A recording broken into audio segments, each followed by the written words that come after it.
네, 안녕하세요.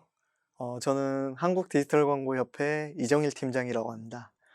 오늘 이 시간은 디스플레이 광고에 대해서 설명드리고자 합니다. 목차를 보시면 디스플레이 광고란 무엇인가, 그리고 디스플레이 광고의 종류는 어떤 것이 있는가, 그리고 디스플레이 광고 운영 방법은 어떻게 해야 되는 것인가를 좀 알아보도록 하겠습니다. 자, 첫 번째로 디스플레이 광고의 정의입니다.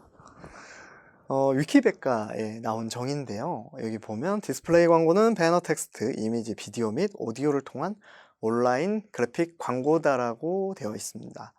이게 좀 DA에 대한 그 정의는 굉장히 좀 많이 있습니다. 책에도 많이 있고 온라인에도 아니면 매체에서도 여러 가지로 정의하고 있는데 가장 좀 포괄적으로 잘 좀 정의 내리지 않았나 싶긴 한데요. 근데 언뜻 생각했을 때 이런 의문이 드실 수 있어요. 여기 보면 텍스트도 있고 또 비디오도 있고 오디오도 있단 말이죠. 우리가 생각했을 때 흔히 이제 DA라고 하면 배너 광고라는 형태를 많이 떠올리게 됩니다. 대부분 그런 생각 많이 하시죠. 근데 여기에 막 영상이 들어가고 막 이러니까 이게 DA 광고인 건가 영상 광고인 건가 막 이런 헷갈릴 수가 있는데요. 이게 왜 그러냐면 정의의 문제인데, 이 디스플레이 애드라는 것 자체가, 디스플레이 자체가 전시된 이라는 뜻이잖아요. 굉장히 좀 그럼 전시된 광고라고 하면 모든 거를 다 DE 광고라고 할 수 있는 건가? 라는 생각 드실 수 있죠. 맞습니다. 이게 왜 이러냐면 우리가 언어에서 정적인 개념과 동적인 개념이라는 것을 좀 이해할 필요가 있습니다. 정의라는 것이 어떤 것을 정의 내리는 것, 설명하는 것은 맞는데 꼭 그 정의가 하나고 움직이지 않고 이렇지 않아요. 정적인 개념 같은 경우에 가령 옷이라는 것을 정의 내려보면은 뭔가 이런 천이나 면이나 이런 걸로 이제 사람이 입고 보호하는 이런 것들을 옷이라고 우리가 지칭하잖아요. 아니면 강아지나 이런 동물들이 옷을 입히거나 이런 것들을 이제 옷이라고 하는데, 그 옷에 대한 정의는 크게 이제 변하지 않고 이견이 없죠. 그런데 특히 이 마케팅에서의 정의들이 이런 것들이 동적인 개념이 많습니다. 그 마케팅이 어떤 인물이 정의 내리느냐, 협회가 내리느냐, 기관이 정의 내리느냐에 따라서 지금도 마케팅의 정의는 일관되진 않죠. 비슷한 부분들은 있으나 다 제각각이에요. 광고도 좀 그런 면이 있고 이 DA도 그래요. 왜냐하면 이 단어의 원정의 자체가 너무나도 포괄적인 범위다 보니 이 여러 가지를 다 전시된 광고라고 하면 이것도 전시된 광고, 저것도 전시된 광고, 아니면 백화점에 이제 VMD나 이런 것도 디스플레이라고 할 수 있는 거 아닌가라고 할 수 있는데, 근데 이제 동적인 개념이기 때문에 약간 혼동되는 면이 있다. 그러면 제가 지금 정의를 좀 길게 얘기하고 있지만, 그러면 왜 또 정의를 왜 정확하게 알아야 되냐? 일단 내가 이걸 정확하게 알아야 되잖아요. 정확하게 파악해야 되고, 두리뭉실하게 파악하면은 정확한 기획은 할 수가 없습니다. 두리뭉실한 기획만 나올 뿐이죠. 그래서 일단 본 정의에 대해서 정확하게 알아야 되고, 다만 스스로도 정의를 내려야 합니다. 이렇게 정의들을 봤는데 이 정의가 완벽한 것 같진 않아. 뭐라고 정의를 내려야 될까?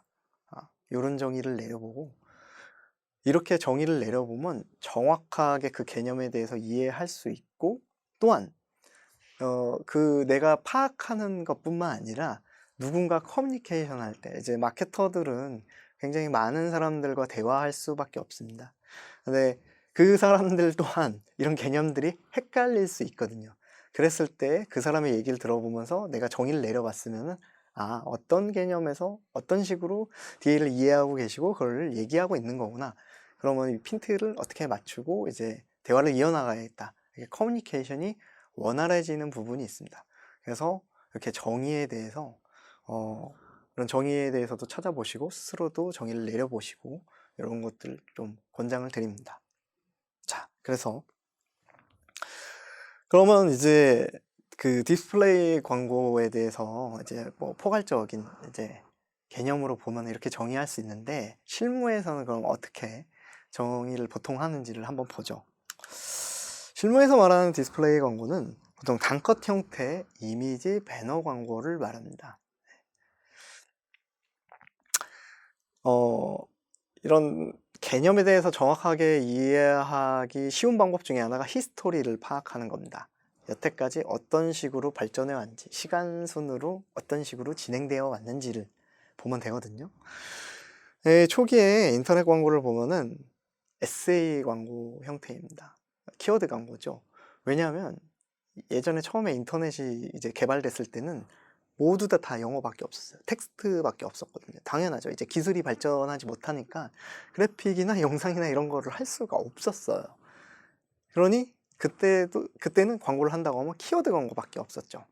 근데 점점 기술이 발전하면서 그래픽적인 요소도 넣을 수 있게 됐어요. 그러니 광고도 배너 광고, 그래픽 광고를 할 수 있게 된 것이죠. 그때 이제 나온 게 당연히 이제 DA 광고고요. 그런데 이제 발전하다 보니까 이제 맨 우측에 보시면은 이제 유튜브인데 이렇게 영상도 노출할 수 있는 기술력이 됐기 때문에 영상이 노출되게 됐습니다. 그런데 여기서 하나의 질문이 있을 수 있죠. DA 매체, 이건 뭐 네이버나 아니면 뭐 모비온, 뭐 타겟팅 게이트, 뭐 이런 뭐 아시는 그런 매체들, DA 매체인데 영상 광고도 되네? 영상 소재도 들어가는데요? 이러실 수 있어요. 맞습니다. 왜 그러냐면 이렇게 시간 순으로 보면 이제 DA가 이렇게 발달돼 왔는데, 근데 이제 기술력이 발전해서 영상도 할 수 있잖아요. 그럼 DA 매체라고 해서 꼭 배너만 취급할 필요는 없죠. 영상 소재를 넣으면은 뭐 주목도도 높고 효과나 효율도 높을 수 있잖아요. 보통은 그러니까. 그래서 DA 매체지만 영상 소재도 쓰는 경우도 생겨났죠. 네. 자, 그래서 이제 이 실무에서 말하는 디스플레이 광고, DA 광고란 이제 단컷 형태의 이미지 배너 광고라고 보시면 되고, 보통 그게 통용되고요. 그런 관점에서 이후의 과정도 좀 설명을 드리겠습니다. 자, 디스플레이 광고의 그럼 특징을 한번 살펴보죠. 한 5가지 정도가 있습니다. 타겟팅, 뭐 행동 유도, RTB 등이 있는데요. 제가 차례로 좀 설명을 드리겠습니다. 디스플레이 광고의 특징 첫 번째는 타겟팅입니다.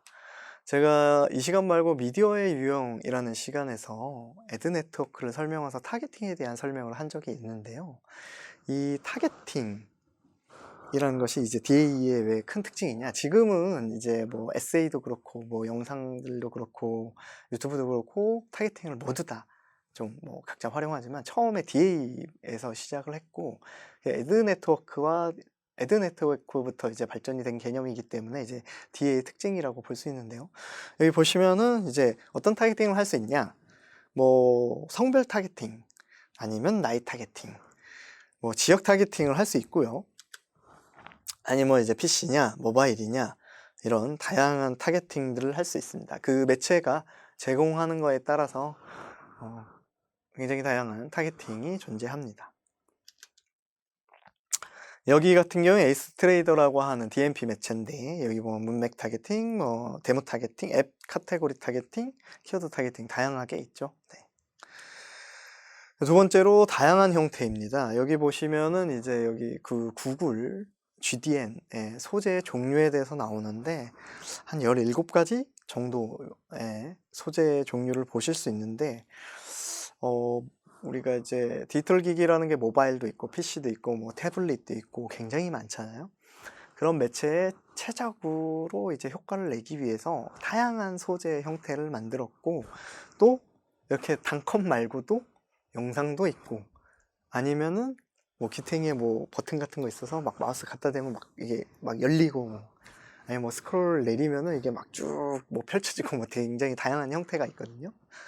아무래도 이제 계속해서 매체의 효과와 효율성을 높이기 위해서 매체들도 이제 소재 형태나 이런 것들을 계속해서 개발하고 있고, 그러기 때문에 특히나도 이제 DA는 이제 그래픽 관련된 뭐 비디오 이런 것도 이제 다 포함하고 있기 때문에 굉장히 그 형태가 다양하다는 특징이 있습니다.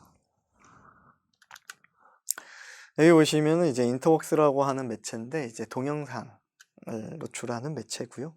뉴스 기사 한가운데 보면은 이제 그 영상이 있는 형태를 보실 수 있습니다. 그리고 다음으로 세 번째로 행동 유도입니다. DA 광고의 또 하나의 큰 특징이 행동 유도라고 볼 수 있습니다. 보통 후킹이라고 하는데요. 여기 보시면은 피아트 광고를 보면 지금 피아트 쇼룸으로 바로 가기 해서 바로 가기 버튼이 이제 두드러지게 표현이 되어 있고요. 그리고 아래 보면 로스타크 광고 보면은 광고 내용 쭉 있고 끝에 쉽고 빠르게 로아 즐기기 해서 이제 화살표 있죠. 이렇게 클릭을 유도하는 형태가 두드러지게 나와 있는데 앞서 보신 것처럼 이제 DA는 굉장히 다양한 형태가 있고 굉장한 다양한 형태만큼 어마어마한 광고량이 시중에서 노출되고 있죠. 하루에 이제 보시는 이 DA 광고만 해도 엄청나실 거예요. 한번 카운트 해보시면. 네, 이렇게 너무나도 많다 보니까 그 광고들 다 기억나세요? 거의 기억 안 나실 거예요. 그리고 그 광고 거의 클릭하시죠? 거의 클릭 안 하시죠? 네. 그러면 매체들은 어떻게 해야 돼요? 어떻게 해서든지 클릭하게 만들어야 돼요. 네. 어떻게든 보게 만들어야 되니까 매체 입장으로서는. 그래서 후킹을 계속해서 하려고 합니다. 이렇게 뭐 바로가기 버튼 같은 CTA 버튼을 발전시킨다든지 뭐 영상을 튼다든지 이런 식으로 해서 후킹 요소들을 넣는, 그래서 행동 유도를 해내는 가장 큰 특징 중에 하나가 이 행동 유도라고 볼 수 있습니다. 또한 짧은 노출 시간입니다. 왜 짧냐? 이것 또한 광고 물량이 너무 많기 때문이죠. 그리고 이제 모바일 보신다고 하면 모바일 사용하시니까 이제 모바일이라고 보면은 모바일 어떻게 보세요? 이렇게 보죠. 물론 이제 영상이나 이런 거 이렇게 볼 수도 있지만 이렇게 보통 막 이렇게 쭉쭉쭉쭉 넘기는 형태로 보시는 경우도 꽤 있잖아요. 그렇기 때문에 훅 지나갑니다. 이 광고를 정말 봤나? 안 봤나? 할 정도로 네, 짧게 이제 지나갈 수도 있습니다.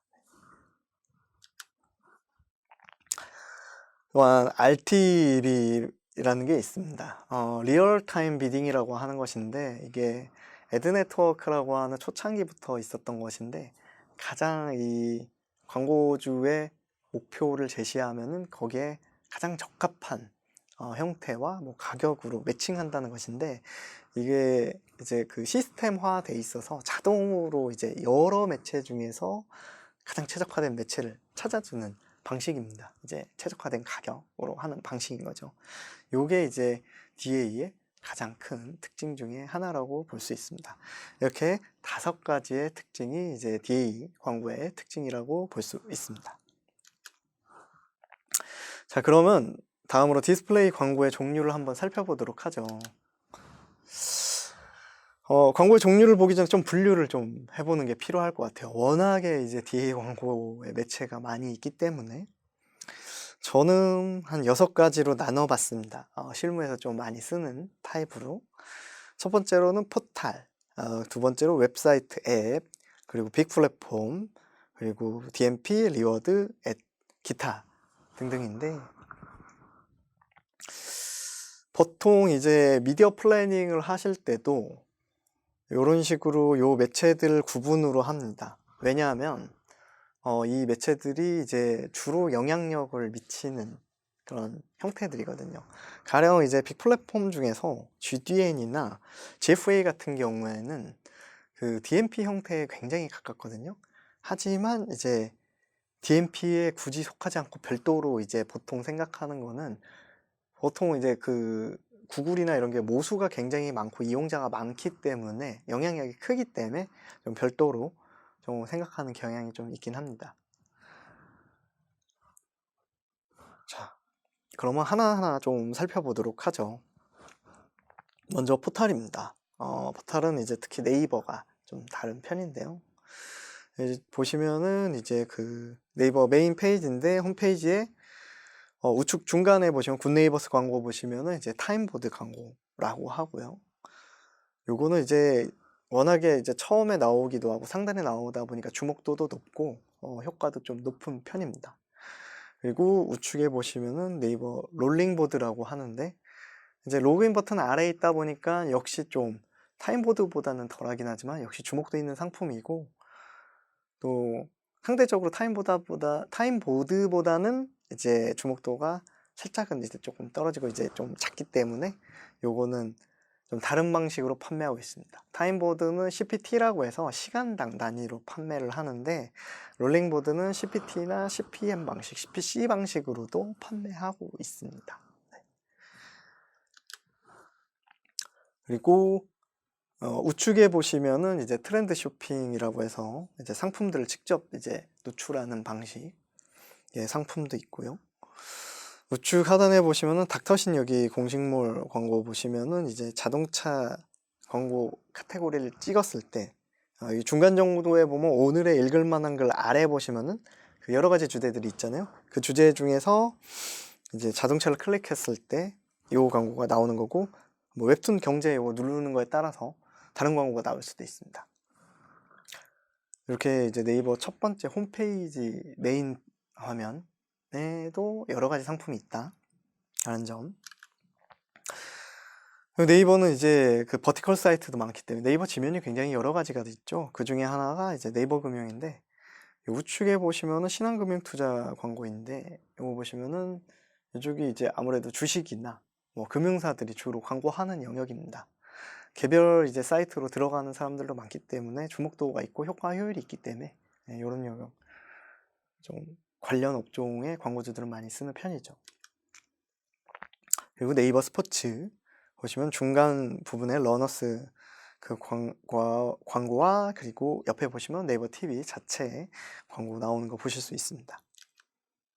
그리고 모바일 영역은 또 상품들이 다른데, 그 네이버 상단이나 아니면 뭐 메일함 모바일에서나 아니면 모바일 중간에 이 X 광고처럼 나오는 형태, 다양하게 있습니다.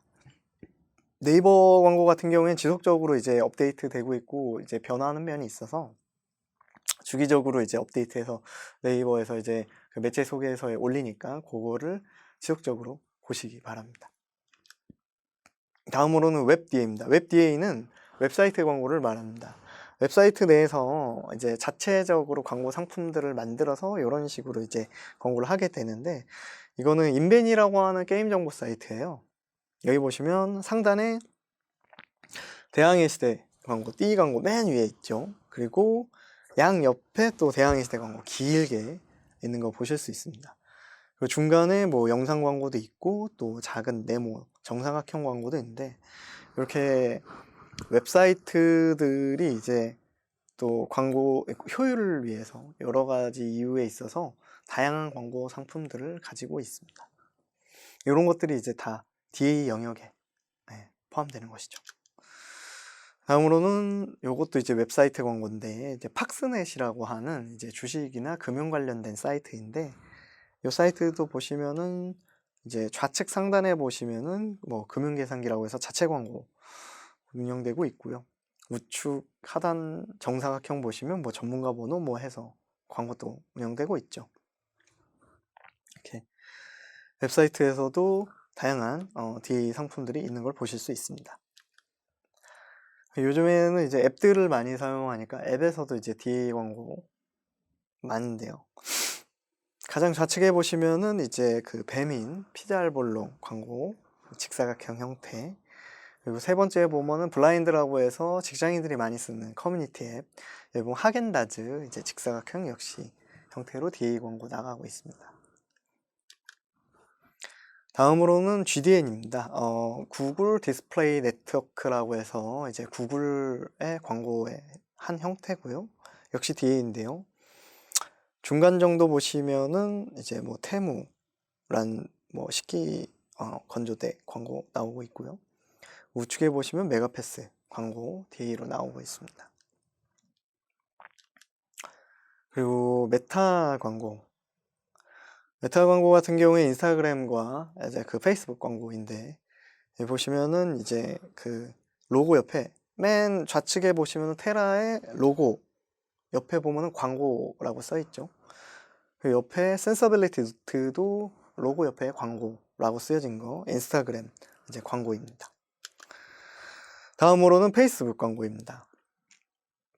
페이스북 광고도 마찬가지로 이제 형태는 조금 다르긴 하지만, 이제 가운데 보시면 서울우유의 옆에 로고 옆에 보면 스폰서드 써 있죠. 옆에 모비 아카데미도 스폰서드 써 있고요. 이런 형태가 이제 그 메타의 DA 광고들입니다.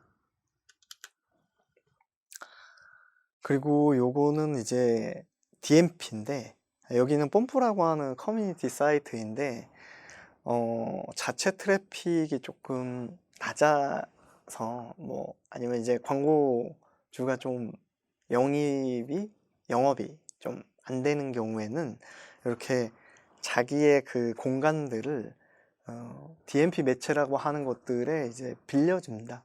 그러면은 그 DMP 매체들이 많은 광고주들을 알아서 이제 영업을 해서 이제 광고를 송출하고, 이 사이트에서 클릭이나 아니면은 뭐 다른 뭐 설치나 여튼 이 광고를 통해서 일어난 어떠한 것들이 이제 광고주가 제시한 것들이 이루어진다고 하면 뭐 그거에 있어서 수익을 받는 형태의 광고들입니다.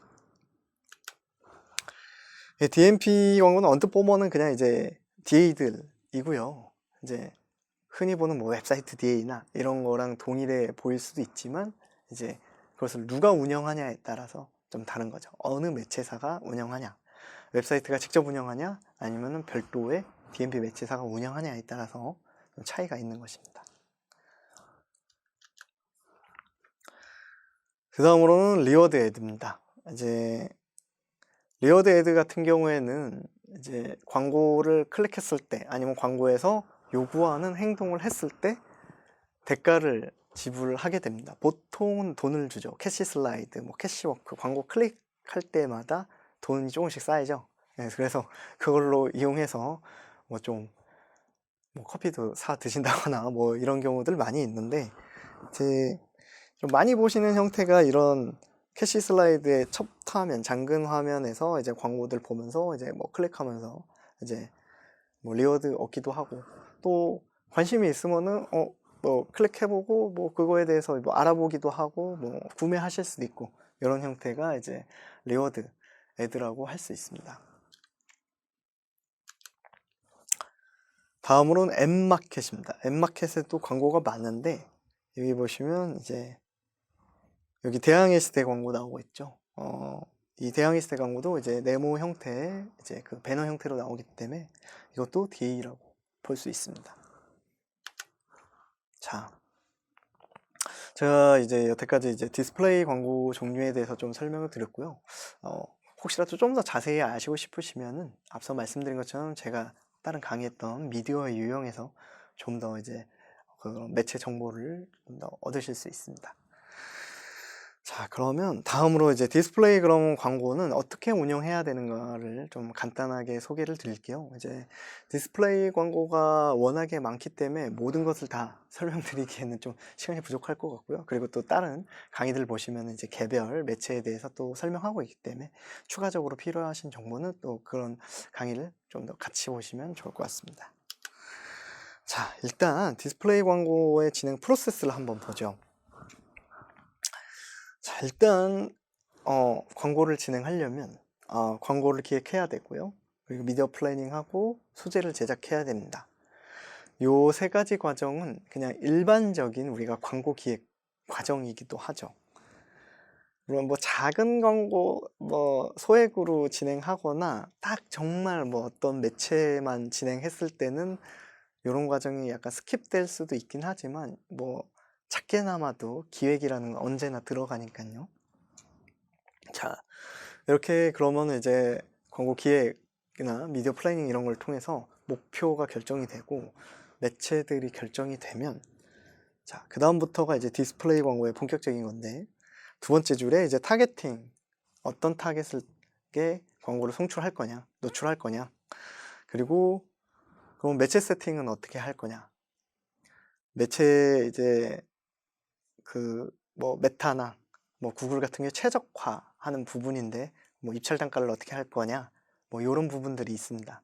그래서 이제 매체의 효율을 올리려고 하는 것이죠. 그리고 소재 세팅, 이제 소재를 이제 넣게 되는 거고요. 그리고 광고 운영을 하게 됩니다. 자, 그러면 광고를 운영하게 되면은 광고를 운영해 보면서 실제로 노출되면서 그 매체 최적화를 하게 됩니다. 실제로 뭐 예상을 해서 하긴 하나, 실제로 운영했을 때 막 노출이 좀 잘 안 된다거나, 아니면 뭐 너무 CPC 클릭당 단가가 너무 높게 나온다거나 뭐 이럴 수 있습니다. 이런 것들을 핀트를 맞추는 작업을 하게 되고요. 그리고 A/B 테스트, 이제 소재 테스트인 거죠. A/B 테스트는 소재 테스트도 있지만은 매체 세팅을 다르게 하고서 어떤 세팅이 가장 좀 효율이 좋지? 요걸 비교하는 것도 A/B 테스트에 속합니다. 그런 식으로 이제 A/B 테스트를 진행하게 되고요.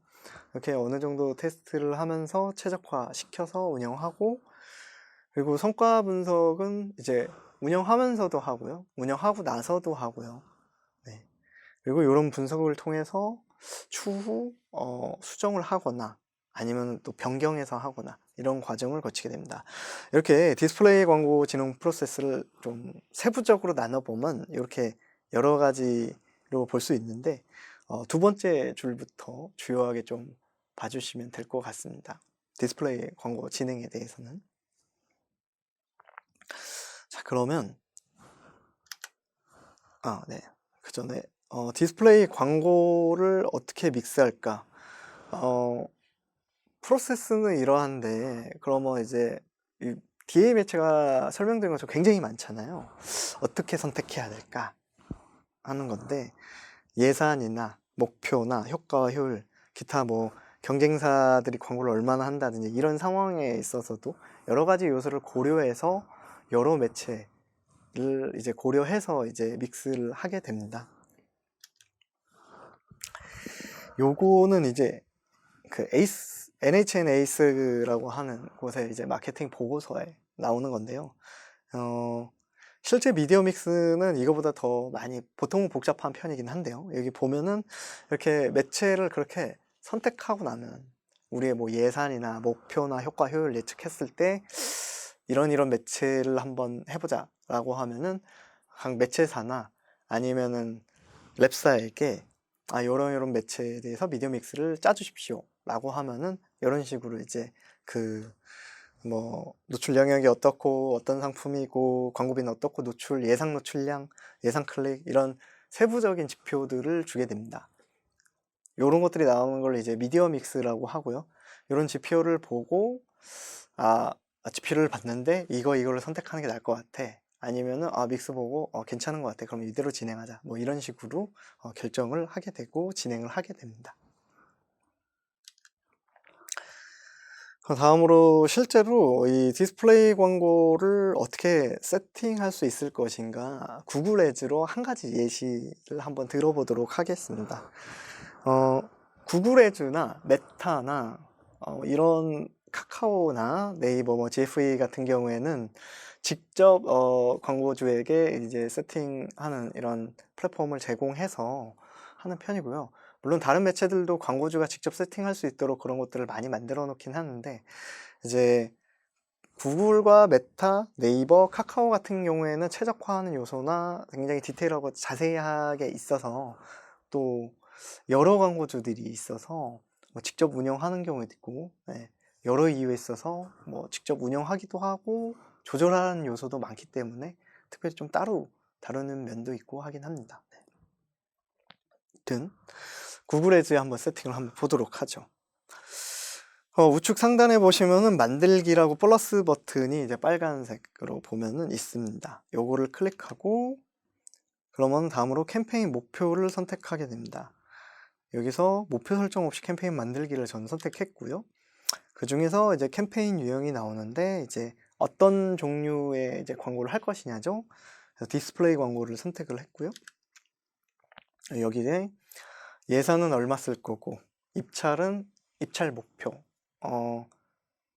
광고를 입찰하는데 전환 위주로 입찰할래, 노출 위주로 입찰할래, 이런 것들을 설정할 수 있습니다. 그것이 이제 입찰 목표인 거고요. 그리고 이런 것들을 설정하게 되면 그 다음으로 이제 타겟팅, 여기 보면 이제 잠재 고객 세그먼트가 나오죠. 이제 구글 애즈가 제공하는 것들인데 뭐 쇼핑객, 스포츠, 뭐 여행, 은행 이런 거에 관심사들이 있는 사람들을 자기 분야에 맞게 알아서 이제 선택을 하면 되고요. 그 다음에 인구 통계에 대해서 내가 타겟팅 하고 싶은 대로, 내보내고 싶은 대로 선택을 하면 되고, 그리고 또 키워드, 우리 타겟들이 관심이 가질 만한 키워드가 무엇인가를 예상해서 여기에 키워드들을 이제 넣게 되면은 그 관련된 키워드에 매칭된 타겟들한테 나가는 방식이죠. 그걸 설정하고, 그리고 URL, 이제 DA 광고는 당연히 이제 어느 사이트로 이동하기 때문에, 예, 그 내가 보내고 싶은 사이트를 넣고, 그리고 여기에 뭐 업체 명이라든지 뭐 자기 로고라든지, 그리고 이제 뭐 광고 제목 이런 것들로 해서 소재를 세팅하게 됩니다. 이렇게 다 세팅을 하고 나면 이렇게 예시로 요건 구글 애즈가 제공하는 건데, 이렇게 세팅한 그 광고에 따라서 어떻게 광고가 나갈 거다라고 보실 수 있습니다. 이렇게 세팅을 이제 매체 세팅과 소재 세팅을 다 하고 나면 이렇게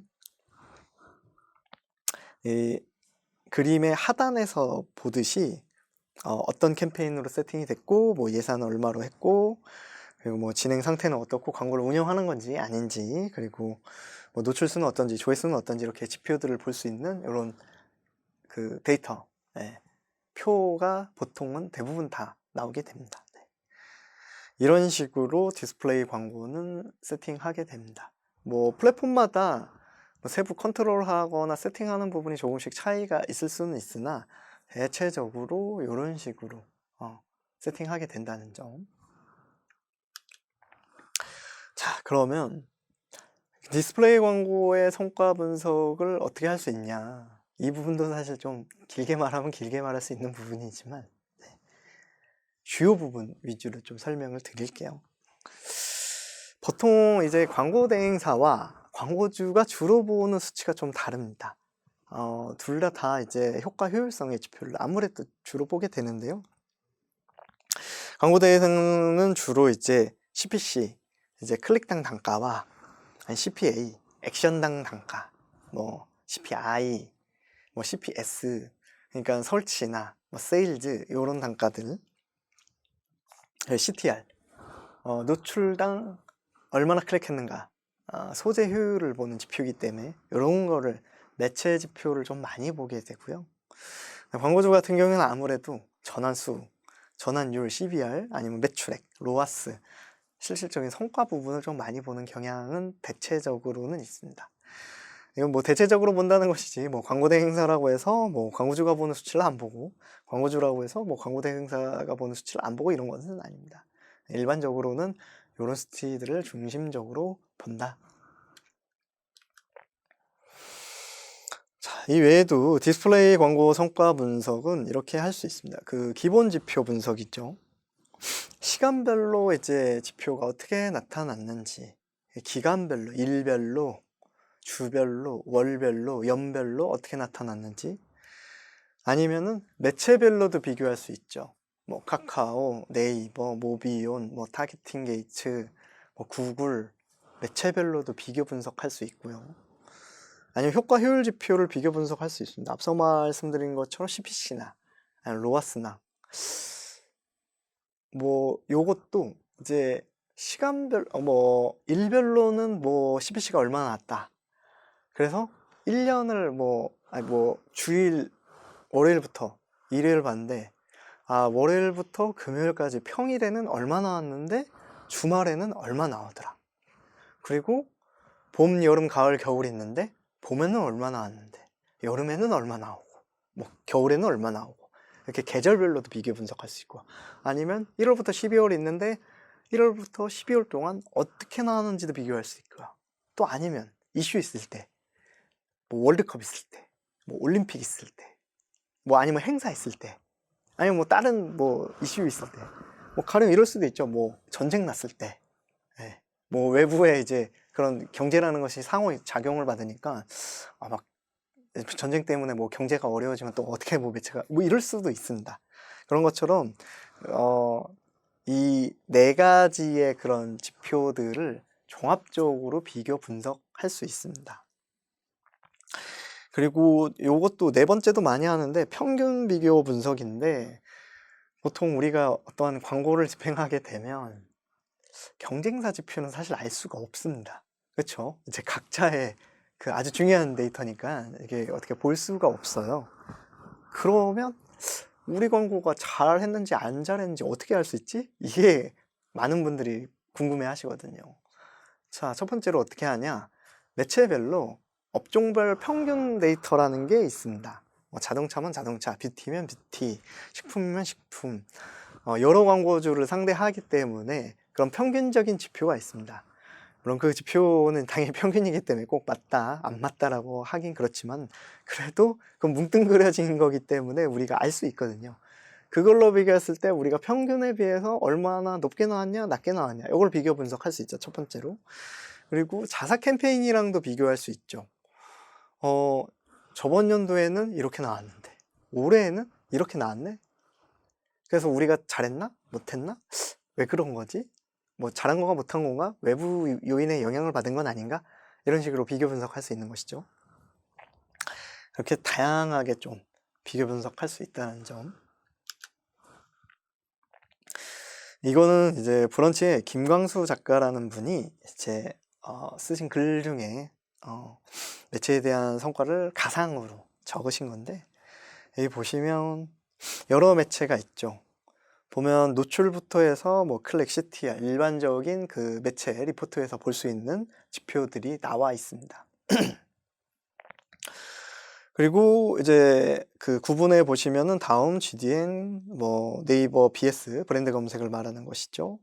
뭐 모비온 이렇게 다양한 그 매체들이 나오는데 여기에서 뭐 일반적으로 하면 이제 처음에 CPC, 뭐 다음은 1000 얼마 나왔는데 GDN은 388원 나왔네.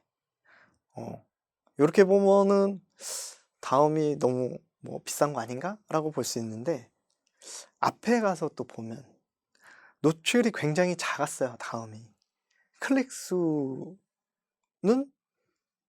뭐 이제 노출이 아무래도 뭐 6만이다 보니까 클릭 수가 1000 나왔는데 GDN은 노출 수는 1000만, 2000만 나왔는데 클릭 수는 6만 7천 나왔어요. 이렇게 보면은 그냥 언뜻 그냥 수치로 보면 GDN이 월등하게 많이 클릭 수를 기록하고 노출 수도 기록했으나 또 CTR로 보면 다음은 노출한 거 대비 클릭 수의 CTR 효율 수치가 굉장히 높게 나옵니다. 1.87이 나와요.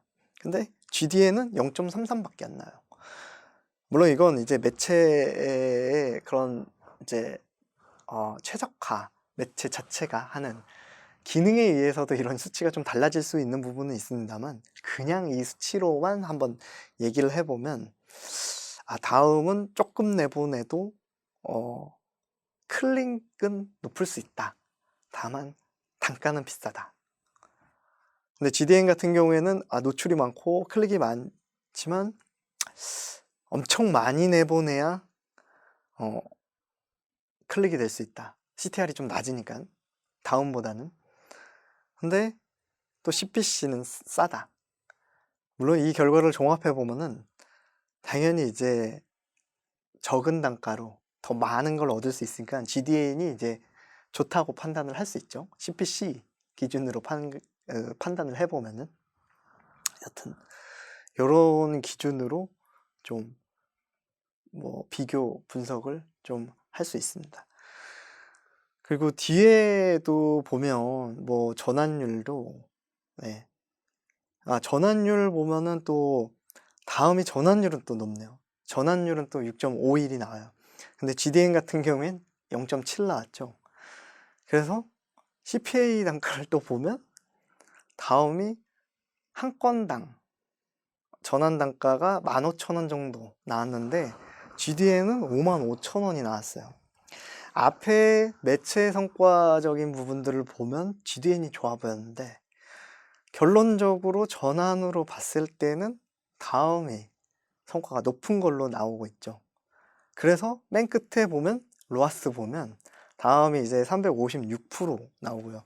GDN이 24%로 낮게 나오죠. 종합적으로 이렇게 봤을 때는 결국에 그러면 이 지표로 봤을 때는 다음이 좀 더 효율성은 높은 이제 매체다.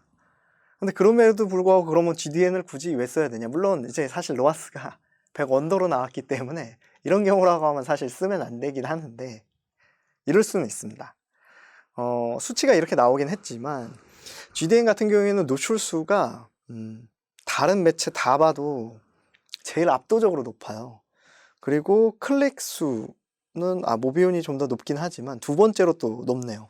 그렇기 때문에 이 매체가 모수라는 게 있거든요. 아무리 매체가 좋다고 하더라도 매체에 그만큼 사람들이 클릭을 하고 해야 광고를 내보낼 수 있는데 그 자체가 안 되는 거예요.